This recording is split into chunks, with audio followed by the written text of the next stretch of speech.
بسم اللہ الرحمن الرحیم۔ دریائے دجلہ میں کتابوں کے پہاڑ ڈبو دیے گئے۔ آپ جانتے ہیں کہ بغداد مسلمانوں کا ایک بڑا علمی مرکز رہا ہے۔ وہاں بڑے بڑے فقہا اور محدثین پیدا ہوئے۔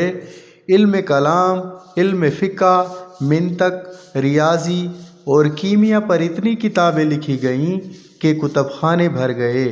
وہاں مسلمانوں کی بڑی مضبوط حکومت قائم تھی، لیکن جب مسلمان آپس میں لڑنے لگے اور ٹکڑیوں میں بٹ گئے تو اللہ تعالیٰ نے ان پر تاتاریوں کو مسلط کر دیا، اور فتنہ تاتاری وہ فتنہ ہے جس کا تذکرہ کرتے ہوئے آج بھی رونگٹے کھڑے ہو جاتے ہیں۔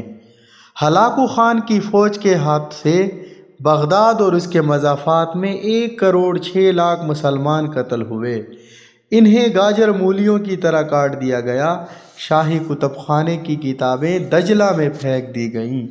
کتابیں اس قدر تھیں کہ دجلہ میں ایک بند سا بن گیا، اور دجلہ کا پانی کئی دن تک اتنا سیاہ رہا کہ دواتوں میں سیاہی ڈالنے کی ضرورت نہ رہی۔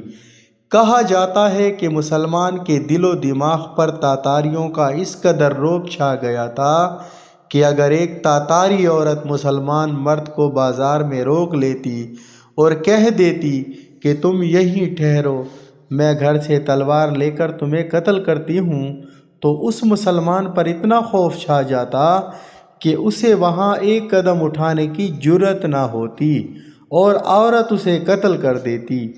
آپ جانتے ہیں کہ مسلمان کو یہ ذلت کیوں اٹھانی پڑی؟ آپس میں ٹکرانے اور ایک دوسرے کے خلاف سازشیں کرنے کی وجہ سے بغداد کے خلیفہ نے اپنے حریف خوارزم شاہ کو کمزور کرنے کے لیے تاتاریوں کو خود مشورہ دیا کہ خوارزم شاہ پر حملہ کرو۔ تاتاریوں نے خوارزم شاہ کی سلطنت تو ختم کر دی، مگر اس کے بعد بغداد کی بھی اینٹ سے اینٹ بجا دی۔